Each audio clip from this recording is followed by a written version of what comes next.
Hey everybody, welcome to the TT Buzzard channel. Today we're going to have a long video. It's all about a power outage that I've had. This is day number 6 and I wasn't prepared. I haven't been for years. But if you don't have an emergency heating system, I'm going to show you, I think, what a perfect solution is. And we had no power for 6 days and no power, no problem. And I'm going to show you this really cool Dynaglow kerosene heater and what it's capable of. Highly recommend this. I was very skeptical. In fact, when I was putting it together in the dark, I almost said I'm going to take this back and go get the Mr. Buddy heater. And again, I've never had a Mr. Buddy heater, and they're probably wonderful, but somebody suggested this. Actually, my father suggested this heater, and this style heater he suggested. Dynaglow was the only one I could get my hands on Black Friday, but it's super cool, and I'll show you.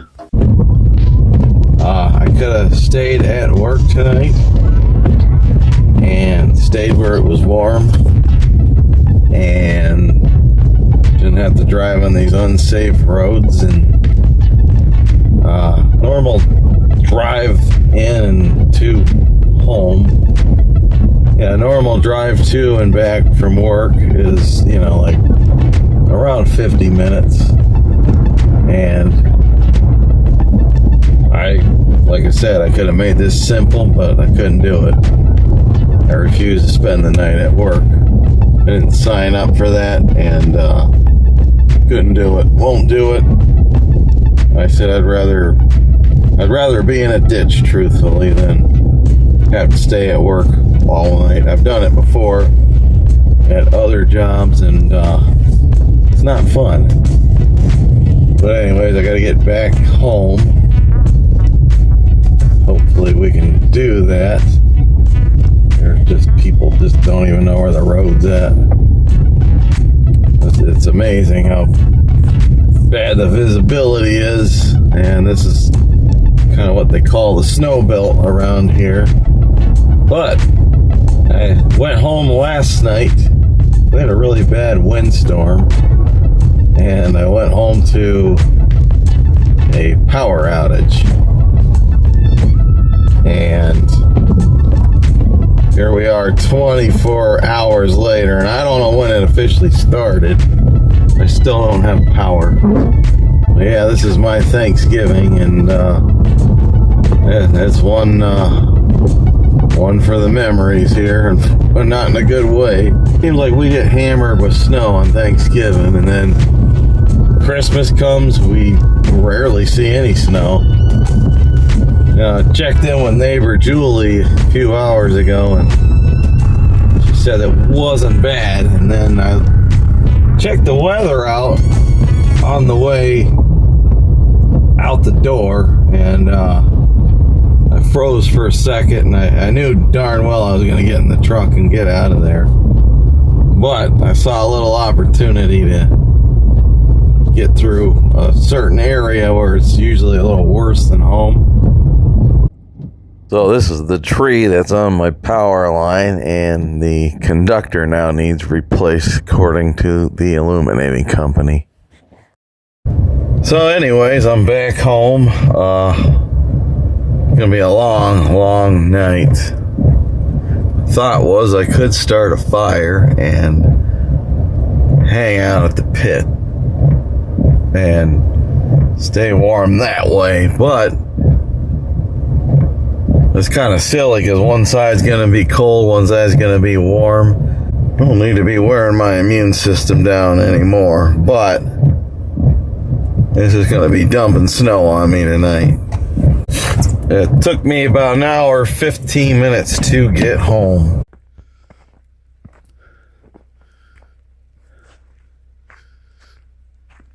Jumped on and no power.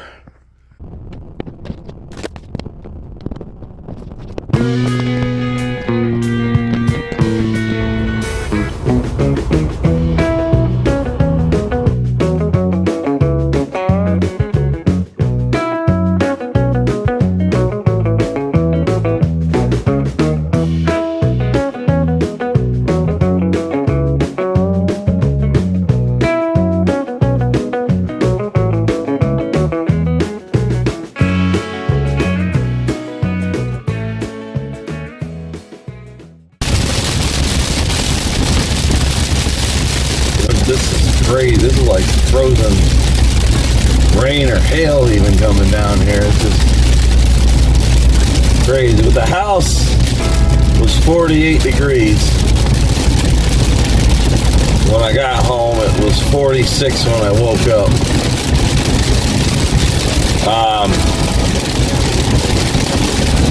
I don't know how long they're going to take to get this fixed. It's 26 degrees outside. I'm going to really get worried when it goes below 40, because now you're kind of, messing with potential danger with frozen pipes, and the temperatures look like they're on the decline here.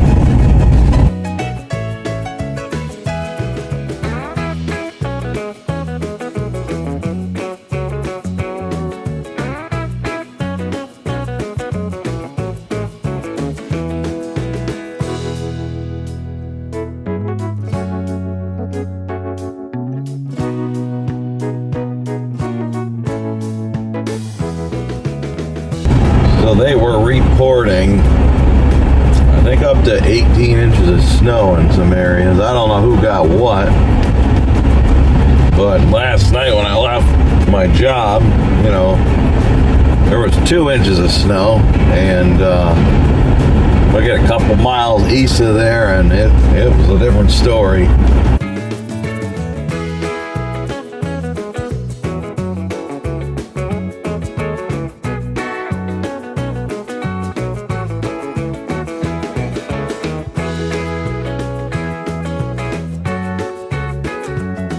We've had a couple bad storms and within the last year, and they just kind of frightened me a little more than normal for some reason. I don't know why that is.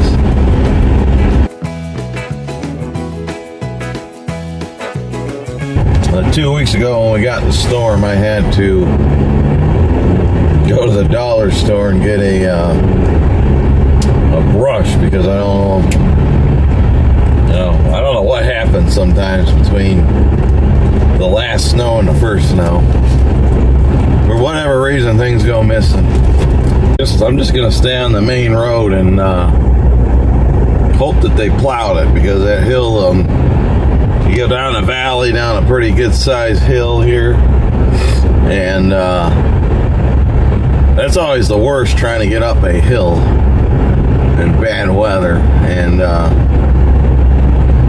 my gut's telling me they took care of it, because this road's been the best of all the roads I've been on so far. And I put in, these are 14-hour days darn near. By the time I get up, get ready, drive in, and work the whole shift, and then drive home, it's bad. So I might try to leave a little extra early today. And I'm gonna have to get some kind of a heat source in the house for tonight. If they can't get it restored, I might go get some sort of heater that can kind of just get us through the night, or 2 nights if needed.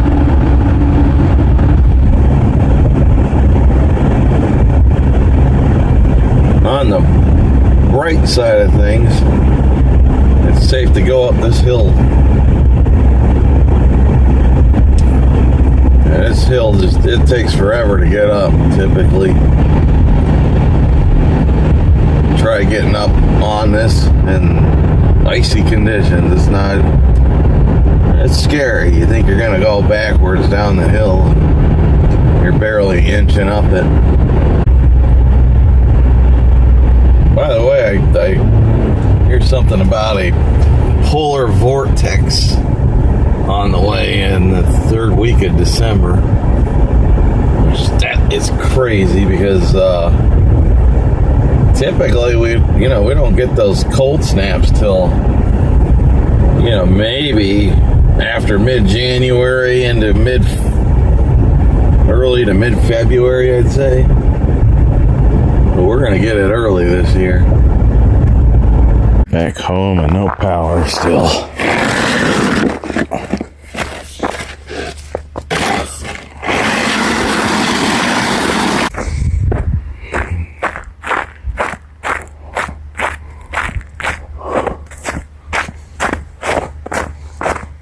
See, when it's this bad, you gotta kind of take a little weight off these things. Anyways, I gotta get inside, fire up this kerosene heater. And this is the power line going to my house. And this is day number 6. So yeah, my stretch here, I did a 5-day stretch at work, which my days are primarily 14 to 15 hours long. And Wednesday through Sunday was the stretch. I can't believe Prince is out here. But all chaos broke loose. We had a bad windstorm here. A lot of snow. Yeah, we had a lot of snow here. Over a foot of snow. And we've had some rain since then. A lot of it still stuck around. We did have like 40 degrees. And it melted some of it, and we had some rain on top of it.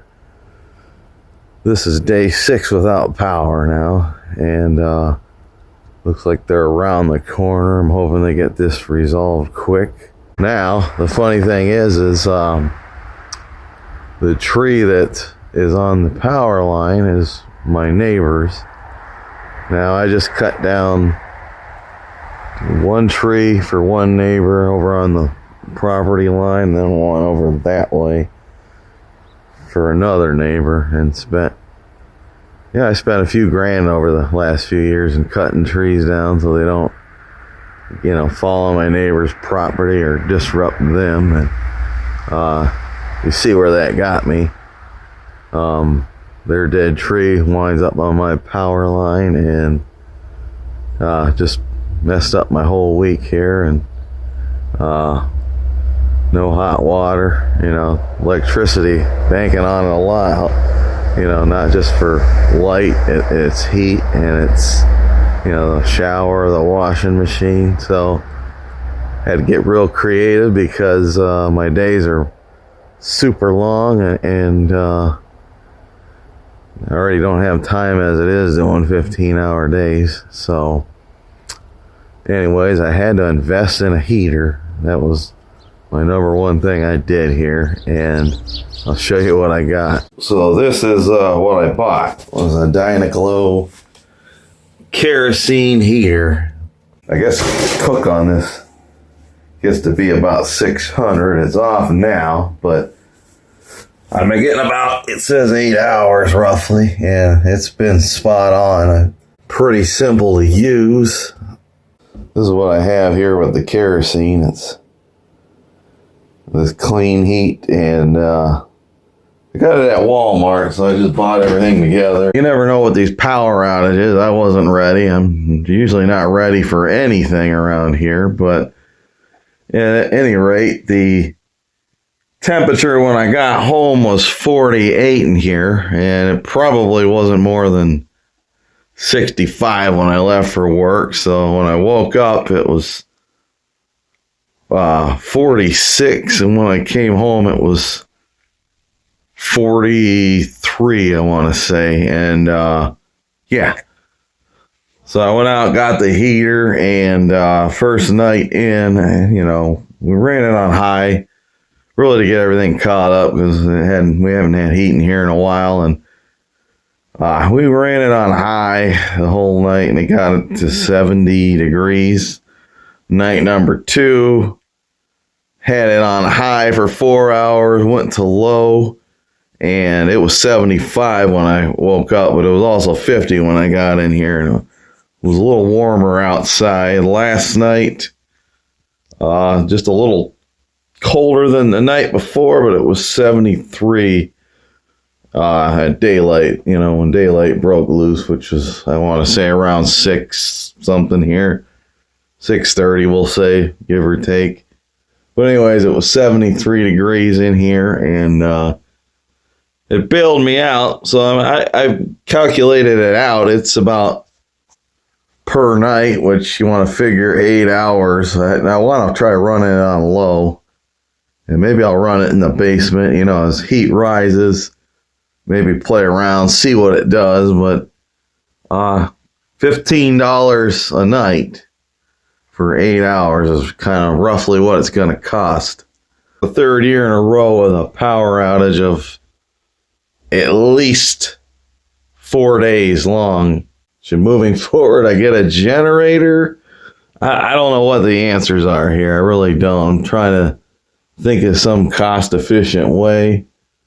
But I don't think there's any such thing anymore. You're going to spend thousands, regardless, changing a heat source, whether it be investing in, you know, a big fancy generator. Nothing's going to be an easy or cheap fix. I put this smoke, fire, and carbon monoxide detector up here. $50 just gave me a little bit of peace of mind. So here is where your kerosene goes. So yeah, you get a little siphon and you squeeze it in there.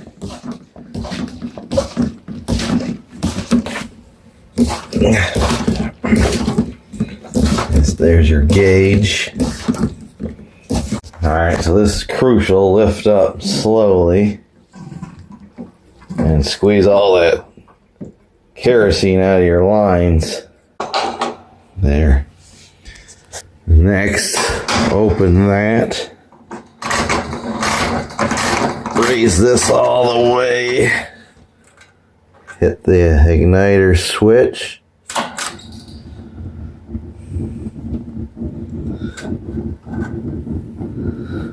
Close your door. Pretty instant. Yeah, good emergency heat source. So this heater's on high. Put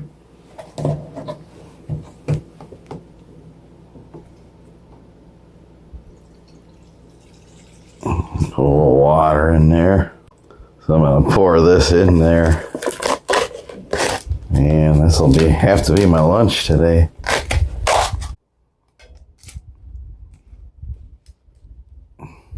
This thing's going to be handy as a heater moving forward. I won't use it just as an emergency heater. I will use it, definitely use it outdoors with the garage, the shed, maybe even the greenhouse. Puts off exceptional heat. It's quick and easy to use. And it's kind of like having a burner out there, something you can kind of stay warm with and cook at the same time. 1.9 gallon fuel tank, 8 to 12. Yeah, 8 to 12 hour run time, 1,000 square feet it'll heat up. So yeah, that is the Dynaglow portable kerosene heater. Well, I gotta say, it's been a lifesaver to this point. As of right now, it's Monday afternoon. I don't see them getting it fixed tonight and hopefully tomorrow, but with the bad weather coming, it could be a while without power. Honestly, it didn't take that long to cook over this. Prince is like, I'm tired of this power outage. He's up here.